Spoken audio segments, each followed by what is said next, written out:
Hello, and welcome to this webinar from Stena Circular Consulting on the topic of how to navigate the new EU packaging waste regulation with the abbreviation PPWR. My name is Ulrika Marsman, but we'll do proper introductions in just a moment. First, I'd like to briefly introduce you to Stena Circular Consulting.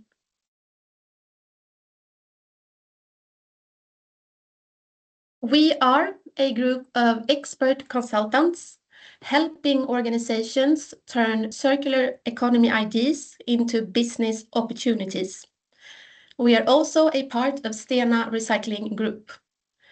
Our offerings fall within 4 areas: circular product design, zero waste, circular system design, and strategy and compliance. And what we will be focusing on today falls within the compliance area. Moving on to proper introductions. Yeah, hello everyone. My name is Oscar, and I am a senior consultant at Stena Circular Consulting with some experience in this field of packaging that began in the end of the chain with the waste packaging collection and followed by projects to support global packaging producers, innovative startups, and pilots for reusable and recyclable packaging. At Stena Circular Consulting, I also lead other types of projects, for example, life cycle assessment projects that explore the potential of circular solutions, circular partnership establishment, and helping companies setting strategic sustainability targets. I am very excited to see a huge interest now today in this webinar. Manos.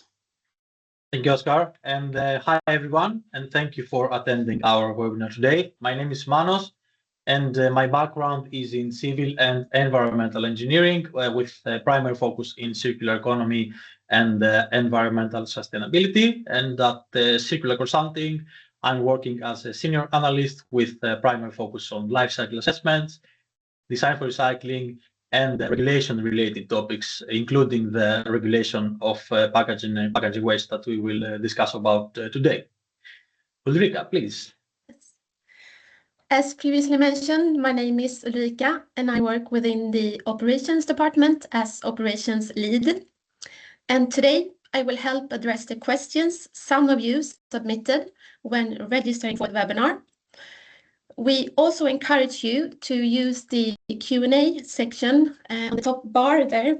It might also be written F and S, and type any questions you might have all along the presentation. And we will do our best to answer them towards the end of the webinar where we have the Q&A session.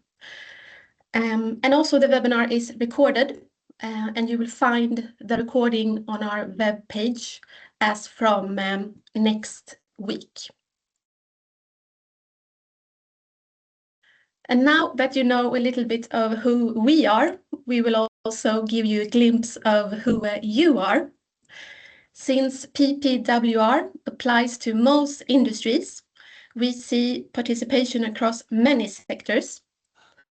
However, there is a particularly high representation from the industrial and manufacturing industry with us here today.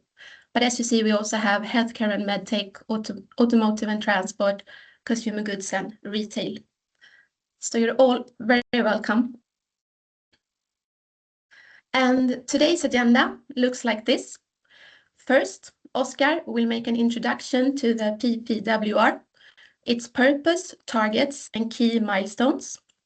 Second, we'll go through 3 big changes needed to comply that everyone who is categorized as a producer need to think about, as well as who counts as a producer. Then Manos will tell us about challenges that our clients have connected to these 3 changes. And finally, we will hold a Q&A session where we answer questions related to challenges and compliance of the PPWR. And a side note is that the information provided is for informational purposes only and does not constitute legal advice. Oscar, it's your turn. Thank you, Ulrika, for the introduction. We will start now with an overview of the whole PPWR. It is a large package, no pun intended, of new requirements for reporting and design that may seem intimidating. Our goal, however, is to make it as easy as possible for you to understand and break down the regulation in small steps. We will start with the main targets and the purpose of the regulation, including some measures to address the targets. So packaging waste has been growing very fast in Europe, around 25% over the last 10 years. However, recycling rates has been stable and not enough action has been taken to reduce packaging waste and to improve recycling efforts. And these are the Commission's two main reasons behind this new packaging and packaging waste regulation. The regulation targets all kinds of packaging, regardless of material or type. Some material have stricter requirements than others, in particular plastics, and there are some exceptions, for example, for safety and sanitary compliance, but in general, all packaging is affected. And the first main target of the PPWR is to reduce packaging waste. And the target here is a 5% reduction by 2030, 10% by 2045, and 15% reduction per capita by 2040.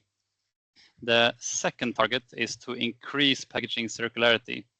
And the target here is to recycle a minimum of 70% by weight of all packaging waste generated until 2030. After that, the targets will be gradually increasing and material specific. And from these two targets, you can distill 4 measures or groups of actions, 2 for each target.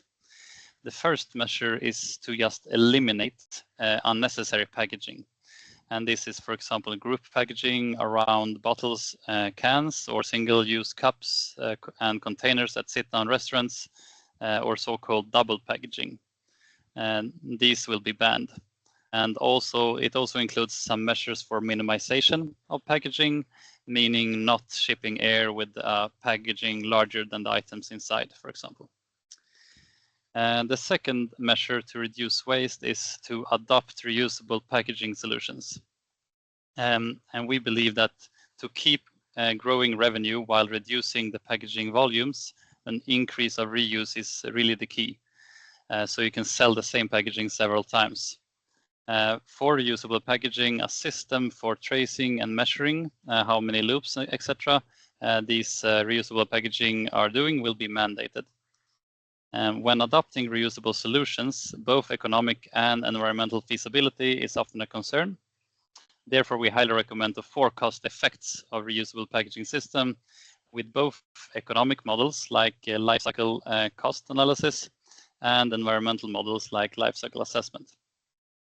With innovation, we have seen examples of ensuring regulatory compliance while growing the business and reducing carbon footprint. Worth mentioning is that reusable packaging will be mandated for some applications. The third measure, targeting making packaging more circular, is to ban packaging that is not recyclable. And this will be managed through a mandatory labeling and grading system in 3 levels, A, B, and C, where C is the lowest level of minimum 70% recyclable, B 80% recyclable or more, and A will be the highest level, 95% recyclable or more. This labeling system will be one of the key instruments for reporting and determining the producer fees. Restrictions on harmful chemicals is also part of this strategy or measure. We recommend to assess the recyclability of your existing packaging and also eventual harmful chemicals. The fourth measure in the regulation is to strengthen recycling technology and increase recycled content in packaging. There will be mandatory targets for recycled plastic content in packaging, depending on the product type and contact sensitivity. Here we recommend that you activate your packaging design team to ensure design from recycled material as well as securing supply of recycled material, because there is likely to be a shortage specifically of post-consumer plastics. Let's move on to a timeline of the regulation and a few more details and dates that are important to keep track on. This is an overview of some of the milestones of the regulation on a timeline, with year 2030 being one of the main ones. Lots of information on this slide, so let me walk you through it. The PPWR enters into force the 12th of August this year, and immediate changes is that the definition of who is a producer will be harmonized across the EU, and that reporting obligations start. Typically, the first annual report will be in the beginning of 2027, but they will require data already from August 26. The first requirement on packaging design for producers comes in February 2027, with standards on these minimization rules that I mentioned before, and cycling thresholds for reusable packaging. And after that, we have the regulation becoming stricter in steps until 2040, where we have a final reduction target of 15% waste. Summarized, you can say that the new regulation aims to make producers adapt their design, have more reusable solutions, and optimize their packaging in different ways. The bad packaging will be banned, while good packaging will be rewarded with lower fees. We think that the design for recycling guidelines planned for release in January 2028 will be one of the major milestones and a starting point for the race of securing recycled content as well as designing for recyclability. It is not yet published how exactly these guidelines will look like, but as experts in this area of design for recycling, our educated guess is that it will be based on already existing standards, such as Recyclas, the ICO 59000 series, and other local market guidelines, depending on the available infrastructure and collection systems. Worth mentioning is that launching a new packaging solution typically takes years rather than months, due to such things as branding, supplier contracts, existing packaging on the shelf, need to iterate packaging designs, etc. So we advise you not to wait until 2028, then you will probably be late on the ball. The large corporations have already started moving, and in particular, if you want to test the economic and environmental performance of your new packaging solution, it is beneficial to start early. Year 2030 will be a very eventful year, as this is the year that many requirements get enforced, and the extended producer responsibility fee modulation is applied. So in other words, this A, B, C grading system is applied. To get the fees right, local organizations, EPR organizations, will probably ask for recyclability data earlier though. So by 30, we will know what companies have succeeded in this transition and can comply without paying a higher EPR fee. Our prediction is that it will be good already at 2030 to be ahead of the game and comply to a higher design for recycling grade than the minimum, since that will anyway be mandated later. And that way the EPR fee will be lower, and you may secure packaging supplier support by being early and establishing the right supplier relationships. The EPR fees for reusable packaging will follow a different logic and therefore also have lower overall fees. At the year 2035, the requirements on the design for recycling grades is stiffened, as claims of recyclable products must be proven to be recycled at scale, which means they have to be, you have to prove that they are collected in practice, that they are sortable with the existing technology, and that they are processed into recycled material without contamination. The final important milestone is by 2038, when grade C packaging will be banned from the EU market, in practice mandating at least 80% recyclability at scale. There are, of course, more content in the regulation than visualized here. We have selected those requirements that we find more interesting and have a highest general impact on companies. There are specific requirements for some materials and products, for example, PET and compostable packaging. There are also bans on some specific packaging types. We will, however, not go into detail about these now.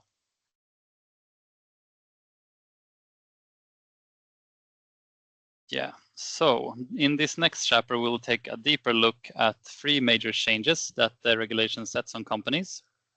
These changes are likely to require more time from your packaging design department, some upfront administration, higher packaging costs, deepened packaging supplier relationships, and maybe also external help. But let's first look at who is affected by the PPWR.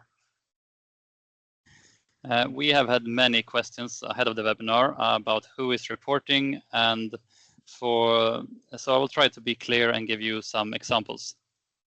In short, you can say that the PPWR applies to all companies placing packaging on the EU market for the first time. One additional purpose of this regulation is to avoid double reporting, which was often the case before. Some examples of affected groups of actors are producers, and with producers we mean manufacturers of packaging, fillers also if you fill packaging with a product, and brand owners. If you're using resellers, the reselling company is only responsible if they either repackage the product or sell it under their own private label. The second group of affected actors is importers. So if you are importing from outside the European Union, including, for example, United Kingdom, then you're also an actor that is affected by the regulation. A third type of actor are distributors, if they are placing the packaging on the EU market for the first time. And this also includes finished goods. So for example, if you buy an already packaged product from outside of the European Union and then want to sell it within the EU,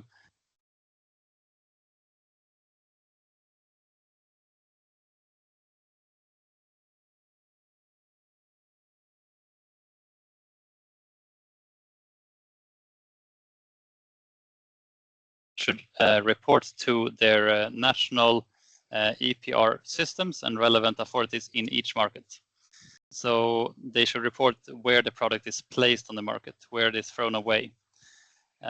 This means that some companies will have to report on several markets. And these reporting obligations, of course, begins when the regulation enters into force in August 26, and with major deadlines ramping up until 2030. For those affected then, this means a major shift in how to work with packaging. The PPWR shifts the work with packaging from just a procurement issue to a multi-department compliance and design challenge. And we believe they can be described as 3 big changes here. The first change is that you need to know your packaging and report it. So this regulation is taking traceability and reporting obligations of packaging to a new level for a good reason. The PPWR imposes different reporting duties depending on whether you are a producer, a filler, importer, or a distributor. So it is important to know which requirements apply to your packaging. You should spend some time to confirm what packaging materials you have, your design for recycling status, recycled content in your packaging, your reuse potential, and whether any exemptions apply, for example, for medical packaging. You should also spend time to understand the regulation fully, also the local governance, and establish internal standard procedures for managing the PPWR. After knowing your packaging, you will face the second change, which is packaging design. Almost every producer will have to redesign part of their portfolio. If you are a distributor or importer, your supplier does the design, but you are responsible for making sure they redesign the packaging in time. Your design team must be knowledgeable about the new requirements and make the right choices to find viable, smart, and competitive solutions. You should identify packaging at risk and allocate resources to ensure compliance in time. Last but not least, one result of the changed designs will be a sourcing issue, as the whole EU market adapts to the regulation more or less simultaneously. It will put pressure on suppliers of recycled materials and materials that are easy to recycle. Securing supply early will be a key strategy to not end up paying a premium in the end of 2029 and also to be able to operate on the EU market. Be prepared to allocate some budget for this, talk to recyclers and suppliers to find long-term agreements, be prepared to take some higher cost short term and establish new supplier relationships as well. All right, that was a quick overview of why the regulation is being implemented, the milestones to keep track on, who will be reporting, and 3 big changes for producers. I am now handing over to my colleague Manos, who will touch upon some common questions around the PPWR that we get from our customers connected to these 3 changes that I just described. Great. Thank you, Oscar, and hello, everyone. So from discussions with our customers, we can say that some of them are already fully on track with the changes, and they have a clear plan ahead. Others are still deep in the planning process, but there are also the ones that are completely paralyzed, if we can say so, and they don't know where to start. So a lot of questions among the later ones boil down to our first question here. How can we build a complete overview of our packaging portfolio in practice? The short answer is that you need to know your packaging. But what does this mean in practice? We can try to break it down into more specific questions to try and understand a little bit better. So first, who do you need to engage? To get to know your packaging, you need to engage internal, but also external players who hold skills and knowledge that you rely on.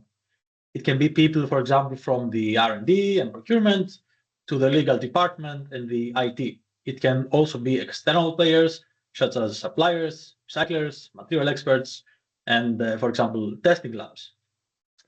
Moreover, what data do you need to build a clear portfolio overview?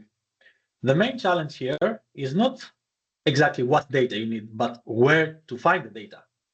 And as you may know, packaging data are often dispersed in Excel formulas, online documents, emails, they sit with your suppliers, or they don't even exist yet in some cases. And this absence of centralized data makes it almost impossible to manage a packaging portfolio. And finally, how do you estimate the EPR fee levels by portfolio and market footprint? And here we have to mention that estimating your fees and planning your budget is not and will be not a trivial procedure. You have to define your role first. For some packaging, for example, you may be the producer and therefore need to pay fees, but for others you are not. For example, when you act as a distributor, and in that case you will not need to pay the EPR fees.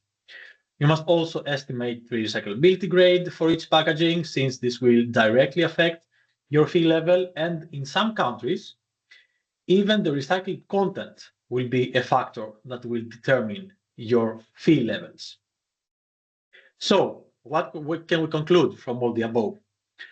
Sorting out all this will bring you and your organization closer to get to know your packaging, and this will establish a decent baseline before taking any decisions. And many of the companies wonder where to start.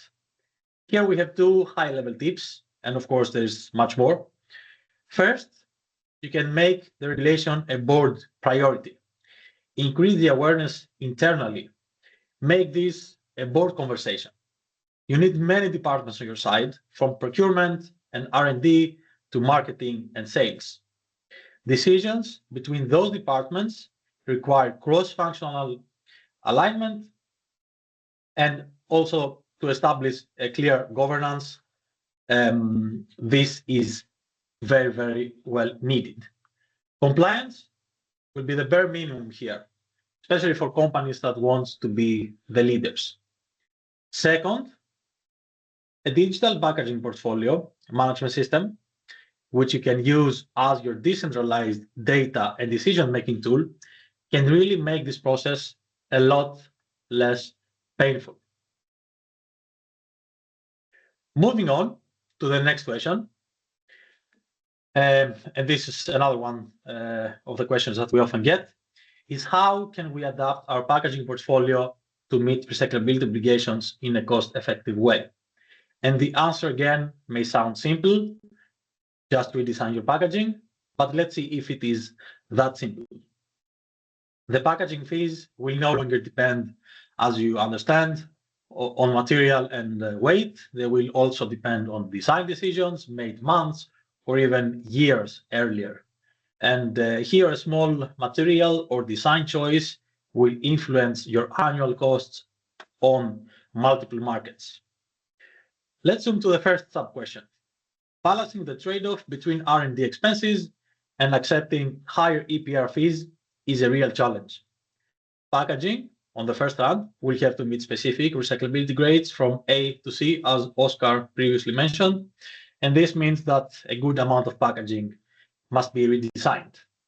On the other side, as a producer, redesigning your packaging will introduce additional costs from, let's say, R&D, from sourcing new material, but also from sourcing more pricey recycled material. And what are the trade-offs here? Is there a sweet spot that these costs are lower than the EPR fees that you would otherwise pay? Put simply, the question is this: is it worth, for example, to redesign a packaging and take it from recyclability grade B to A, or is it better to stay at grade B and pay the higher fees? Moving on to the next one, how can you manage working in the dark in absence of recyclability guidelines until 2028 and still be compliant by 2030? The regulation requires recyclability estimations already by 2026. But the official guidelines will be published on 2028, and the new fees will be first paid in 2030. So a lack of guidance may lead many producers to conduct gut-based recyclability assessments here, which is not optimal. And again, many wonder where to start. Producers can run economic scenario simulations and identify high-risk packaging, which can, for example, be packaging that is sold across multiple geographies and in large volumes and has a low recyclability grade. For determining your recyclability grade before 2028, you can follow established guidelines, for example, Reciclas, that Oscar already mentioned, and this you can do until the European Union publishes its own guidelines. But also, engaging your suppliers early is very important. Another approach here is to stay close to the real world. Be part of discussion forums with recycling experts and recyclers to understand today's technology level. At the webinar invitation, we also promised to talk about life cycle assessment, or in short, LCAs, and how it can support decision making. And here it's important to be very clear. The packaging regulation does not reward or penalize packaging based on carbon footprint. So an LCA will not directly help you with compliance. However, LCAs are still a powerful decision-making tool.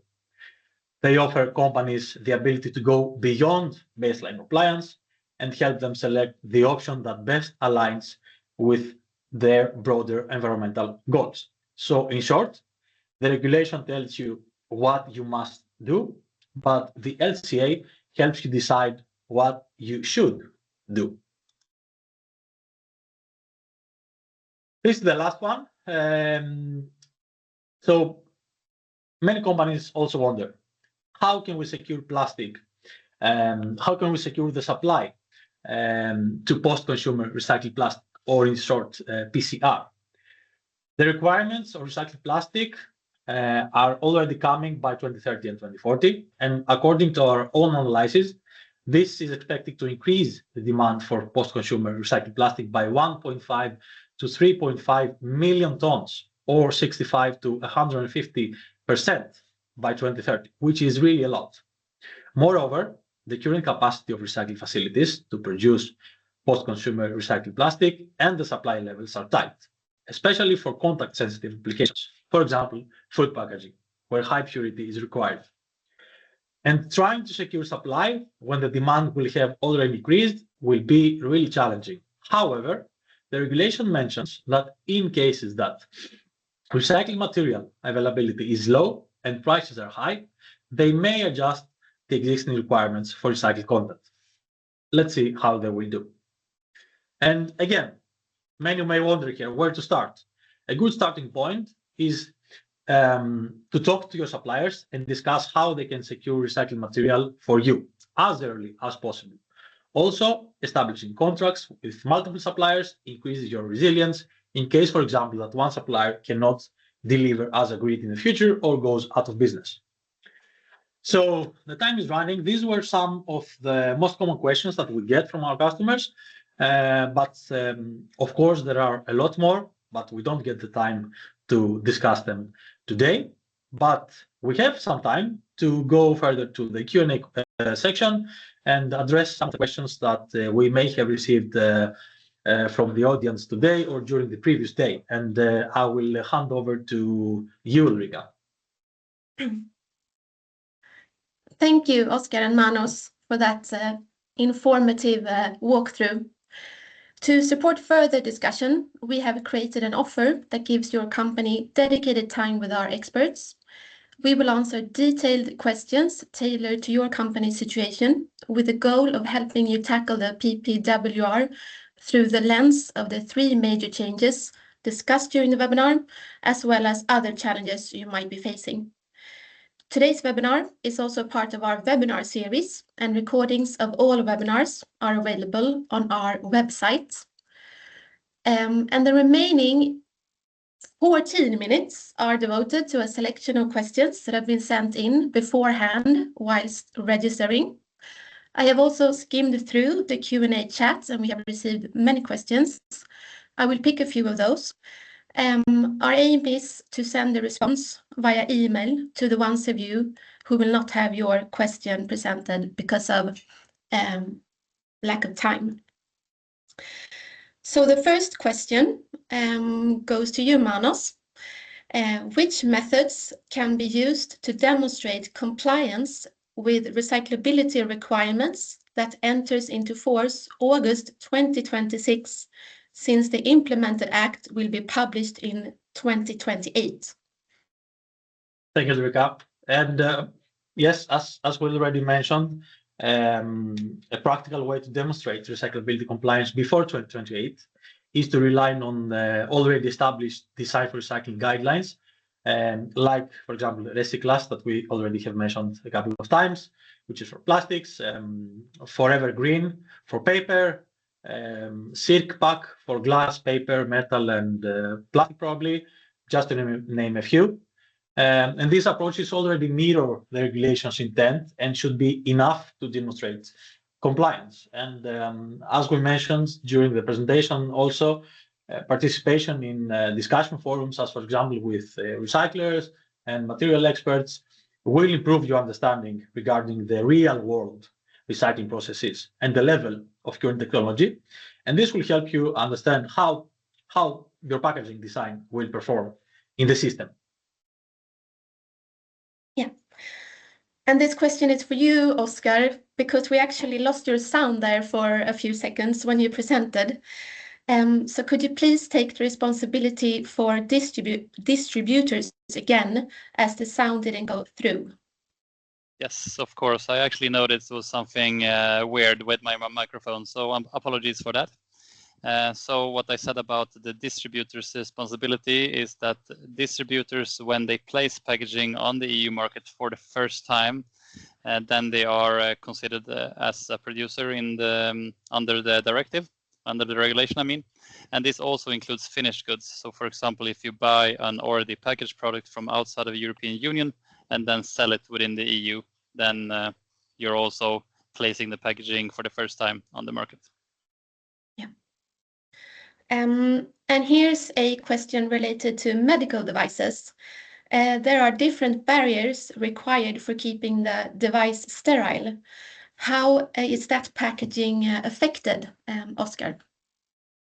Yes, good question. So sterile products is one of the exemptions in the regulation. So I would advise you to investigate that further, but probably you would be exempted from the regulation, at least the primary packaging, so the packaging that is closest to your device that has to be sterile. But you may still have to report the other, like a bigger box or a transport packaging, if that's around that packaging. Mm-hmm. Mm-hmm. And Manos, this one is for you. What do you see as the main challenges in establishing the technical documentation required to demonstrate compliance with the requirements of the PPWR? And that's a good one, and we have touched upon it a little bit during the presentation. So, of course, there are a lot of challenges for every company. As for example, that there is a wide scope of data that are required, and this can create two subsequent challenges. First, what data do you need? And second, where is this data hidden? Where you will find the data? And this is also connected to the potential supplier data gaps that exist, where, for example, there is incomplete or low quality data, and this can also make the compliance a bit more challenging. There might also be uncertainty from pending and delegated acts that are still under development from the European Union, meaning that even if you compile a documentation now, this will have probably to be updated, or some part of it will need to be updated later on. And of course, large portfolio companies will have high administrative loads due to the large amount of packaging. And something that many may overlook sometimes is the need for strong internal coordination. This is where everything starts, since for you to compile the documentation, you require inputs from various departments such as procurement, R&D, legal, and quality. And this poses organizational and challenges also connected to governance, who is deciding for what, etc. A lot to think about.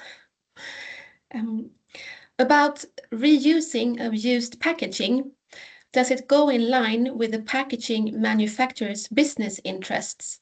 It looks like they need to reduce production of new packaging, which results in a business reduction. Oscar? Yes, a very good question from the audience. So it is a challenging situation, we think, for packaging manufacturers here. It can also be an opportunity, however.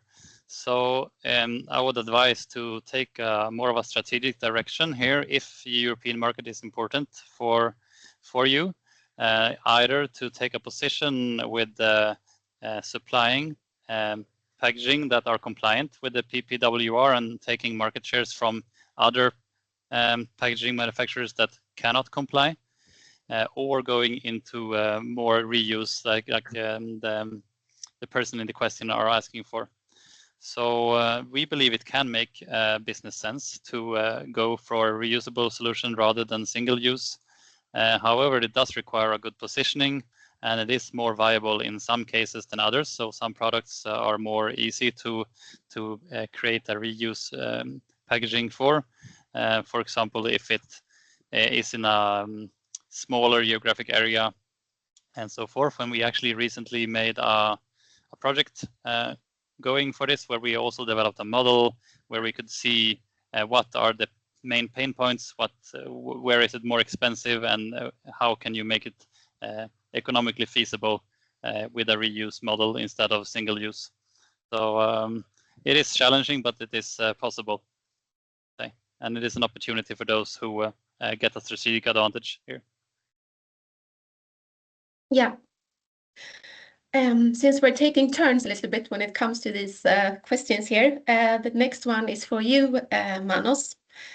When using LCA to compare B2B packaging solutions, what are the most critical parameters to focus on to ensure the decision is both compliant and supports broader sustainability goals?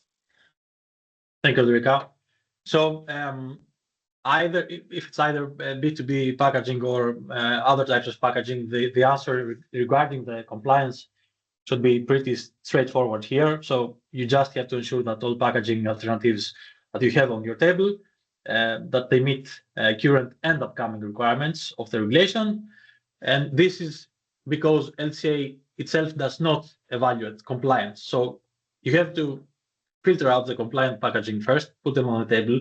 And once you have a complete set of packaging options, then you should ensure that their life cycle assessments that follow them, if they exist, that you can compare them equally with each other. And here we mean that you should ensure that, for example, the life cycle assessments share the same functional unit, the same system boundaries, for example, the same modeling of reuse scenarios if they touch this topic, the same impact assessment method, and so on. And then if you see that they can be equally compared, then you should evaluate what impact categories from the life cycle assessments are most important to your organization's sustainability goals. For example, if one of your strategic goals is to reduce water consumption, then you should look closely to water use in the life cycle assessments or resource depletion and so on. While, however, you should also still keep an eye on the full environmental impact. And this will ensure that decisions that you make are both compliant, but also strategically aligned with your company's broader sustainability objectives and circular economy objectives. Wow. And here's a question with a somewhat of a shorter answer, I believe. Regarding reuse of transport packaging, is it known if it's by weight or volume? Yeah, so I interpret this question as if it is about how the EPR fees are, how they are calculated. And I have actually been working a little bit with Naturvårdsverket in Sweden, and this will be, I think, different in every country a little bit, but I have helped them reviewing some drafts of how this should be calculated, and in those drafts that I've seen, it's by weight, not volume. However, it's still a draft, so it's not 100% sure yet, but that's the direction I've seen from authorities. Thanks. And I believe this will be our last question, the one coming here. To check my understanding regarding the responsibility, when a company buys, for example, an empty plastic drum, fills it and places it on the market, the filling company is considered the producer. Is that correct? Yes, if the manufacturer of the plastic drum is not based in the European Union. So if the manufacturer of the plastic drum is in the EU already, then they are the manufacturer, and thereby they do the packaging there for the first time. But if you buy the plastic drum from outside of the EU, then yes, you are then you have a responsibility. Okay. Yeah. Thank you very much. Thanks for taking the time, everyone, to attend our webinar. There are a few questions in the chat that we haven't been able to answer, but we will collect them, and we plan to send you an answer via email instead. And the era of PPWR has just begun, and we hope to be in touch to continue the conversation. Thank you very much. Thank you very much. Thanks, everyone. Bye. Bye.